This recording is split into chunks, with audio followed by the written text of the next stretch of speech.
Hey guys, Janice Vaughn. Welcome to episode 66. I'm laughing at this one because I came across, oh my gosh, another journal entry. The narcissist tattles on himself. You guys, I can't make this shit up. Oh my God. He goes, the day I found, I'm just dying because I said in one of my previous videos, I don't know which episode it was, but where I was moving from one apartment to the next, and my girlfriend and her husband and her son helped move because the narcissist wouldn't get his ass out of bed to do anything. In fact, that was the episode where I was standing on a ladder or a chair, step stool, whatever, to get the TV off the wall, and he's laying in bed on his cell phone watching the TV about fall on me, not lifting a finger to help. He would have let that damn TV fall right on me, and I would have fallen to the ground, and he would have been like, your fault. But anyway, this is so crazy because this is the exact same move we were talking about. And I told you guys that my debit card went missing. It did. Police report was filed. Yes, it was. So he says, the day before we moved into 1016, my friend called the cops accusing me of taking debit card. Yes, the debit card was in there when her and I went on the patio. He was the only other person in the room or in the house. And when her and I went inside to take the debit card out to get some food delivered, it was gone. It was gone. It was freaking gone. He goes, accusing me of taking debit card. And the cops did nothing because they were drunk. We were, what? Not even close. Not even close. The next day she was fine and we moved. We didn't move, dude. I moved. My friends moved. You did nothing. I don't even think he carried a box. And I was so upset with myself because when I was leaving the apartment at the end, and the reason I moved, because it was a 2-bedroom and my daughter had moved out to live with her boyfriend, who is now her husband, and my son-in-law with 2 amazing grandbabies. So I didn't need a 2-bedroom, right? All my kids were grown. She was my baby. And so I thought, well, I found a cute little place that was, towards the front, where it had a nice big office space for me. And this man did not lift a finger to help any of us. My friend's husband and son did pretty much the entire move for us. Okay. I carried tons of boxes in my car. I just drove from, one building to the next, which was great.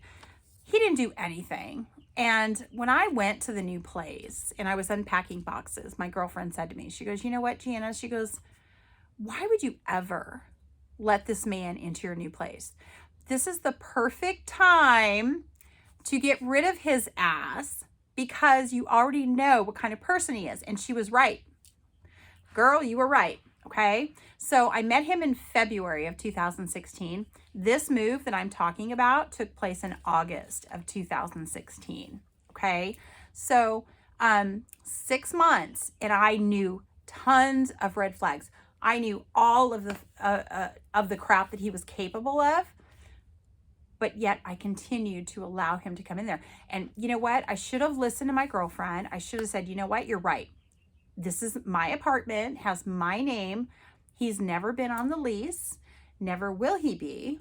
And I'm the only, person with the key. So why on earth would I allow him in?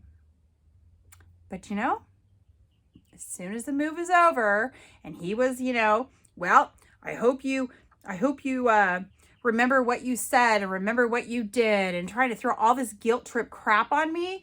And I was so exhausted from the move. I was so tired. I was just like, you know what, whatever.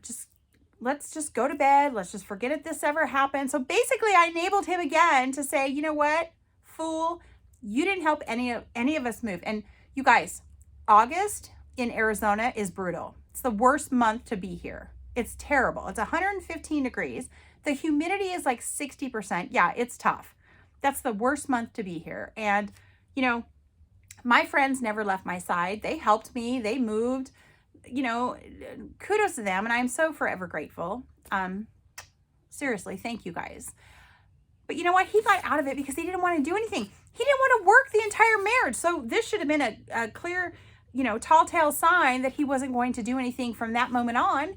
He basically moved from one place to another without having to do a damn thing, but manipulate me, and I fell for it.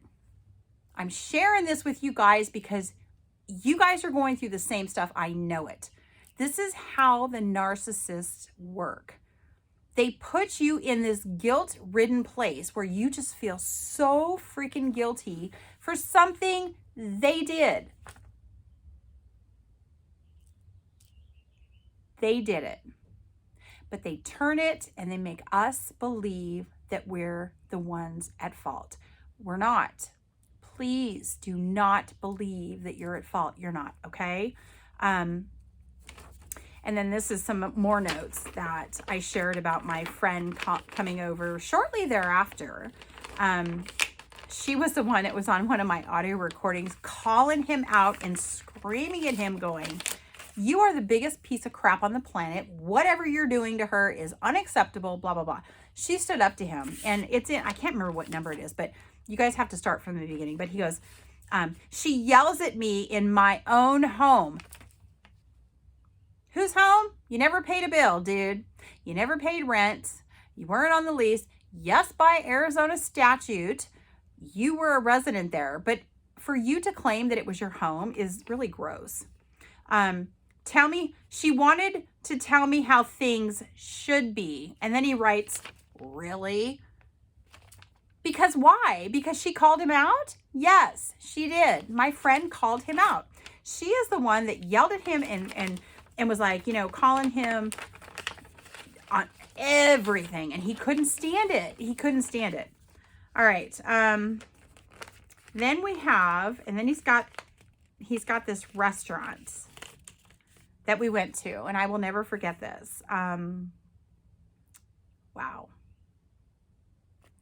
I'm just going to show this to you guys. There's a restaurant called Rigatoni's here in Tempe, Arizona. Oh, the best homemade Italian food. I have not been there for a long time. I need to go back. Anyway, such an amazing restaurant. And we used to go there all the time. And so this particular day we went to Rigatoni's, and we were in a booth, and he was starting to act a fool, as he always did. And I'm not sure about the narcissist that you're with, but the one that I had in my life was very loud, very boisterous, very arrogant, very over the top, and just disrespectful in every way, shape, and form. He didn't care if there was people next to us. Something happened where there became an argument. And, you know, I'm in a restaurant. The last thing I want to do in a restaurant is argue with anybody. I refuse to argue with people in public. Okay. I just refuse. I believe that when two people have an issue, whether it's a friend, a family member, a spouse, a significant other, do not have any argument in public. It is disrespectful, totally, in every way, shape, and form. He didn't care. All right. So there was an argument, and I'm pretty sure he started the argument. Why? They always do. All right. So it got to the point where I was so stressed out sitting there trying to enjoy my meal, and he was getting louder and louder and louder. And I just lost it. I just grabbed my bag, walked to the front, and I said, I need to sit in a different area of the restaurant. So the manager came over, and she placed me in this banquet area where there's room enough for, you know, like 20 people. And it was off to the side. And I just broke down. I started crying because I'm like, you know, this is so unacceptable. I cannot even go to have dinner. No, it wasn't dinner. It was lunch with him at this restaurant without him causing a scene. And I was shaken. The manager came in.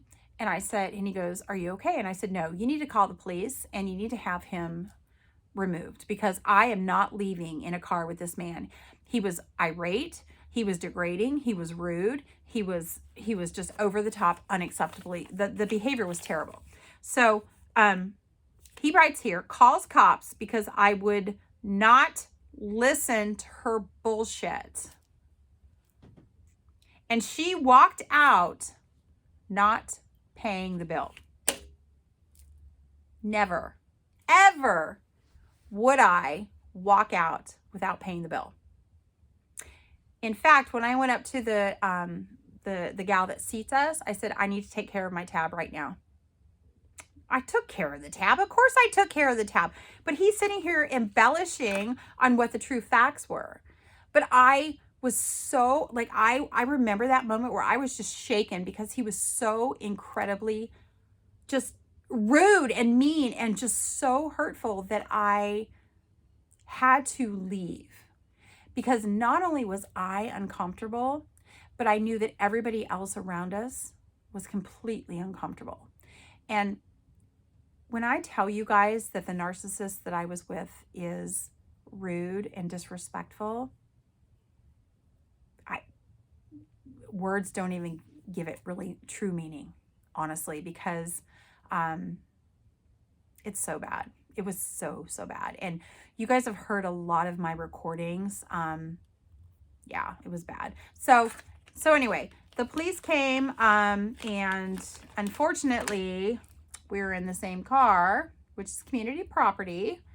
So we had to go home together, and I knew that it was pure hell from that moment on, and it was. So I hibernated in the bedroom for the rest of the day. Okay, this is very common for what I did. I would go to the bedroom. I mean, the apartment was like, what, 900 square feet? I mean, I think my home now is bigger than my apartment, and I have all the freedom to go wherever I want to, and nobody's going to make me walk on eggshells. All right, so just the games with these people never stop. So I wanted to share that with you guys because it just makes me just be so much more grateful and blessed that I am so far away from this person. He will never, ever have a place in my life again. Never, never, never. I'm so free. It's great. You will be too, I promise you. All right. Love and light. Love you all. Thank you.